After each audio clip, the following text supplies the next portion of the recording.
બહુ પાણી હોય ને તો કોઈ ઉદ્યોગપતિ સામે, કોઈ કોર્પોરેટ કંપનીના માલિક સામે કે સત્તાધારી પાર્ટીના કોઈ એમપી, એમએલએ કે મિનિસ્ટરની સામે એફઆઈઆર કરો. બાવડા નગરપાલિકામાં અવિશ્વાસની દરખાસ્ત પસાર થઈ છે અને ઉજળી તક છે કોંગ્રેસ પાર્ટી માટે કે બાવડા નગરપાલિકા હવે કોંગ્રેસને હસ્તક થાય.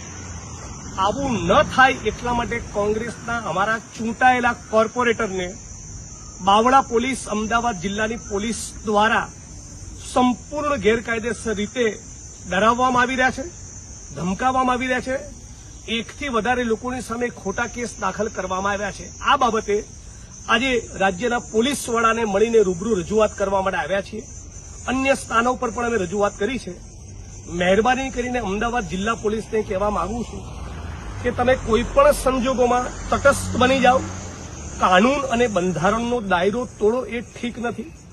ફ્લોર ટેસ્ટમાં જેની સંખ્યા વધારે એ નગરપાલિકા બનાવશે. તમે તમારી ભૂમિકા તટસ્થ કરી ખોટા કેસો દાખલ કરવાનું બંધ કરો.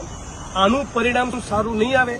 ચૂંટણી તો અઠવાડિયા, 10 દિવસ, 15 દાડામાં પતી જશે, પણ પછી જે પણ પોલીસ સ્ટેશન દ્વારા ખોટા કેસ આ લોકો પર કરવામાં આવી રહ્યા છે એ પણ પોલીસ સ્ટેશનના હદ વિસ્તારની અંદર ક્યાં ચરસ મળે છે, ક્યાં ગાંજો મળે છે, ક્યાં દારૂ મળે છે, ક્યાં કૂટણખાના ચાલે છે, ક્યાં ડ્રગ્સ મળે છે, એ બધું બહાર કાઢીને એવી કસરત કરાવીશ કે તમને એફઆઈઆર કરવા માટે જે કસરત કરવી પડી એના કરતાં 20 ગણી કસરત કરાવીશ. આની તમને ગેરંટી વિડીયોના માધ્યમથી આપું છું.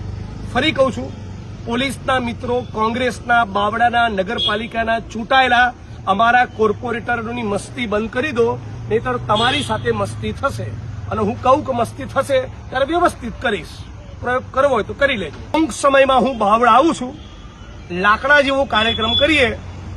બરાબર જોઈએ છીએ કોણે કોણે ખોટા કેસ કર્યા છે, કેમ કર્યા છે, કોની સૂચનાથી કર્યા છે, કોના કહેવાથી કર્યા છે.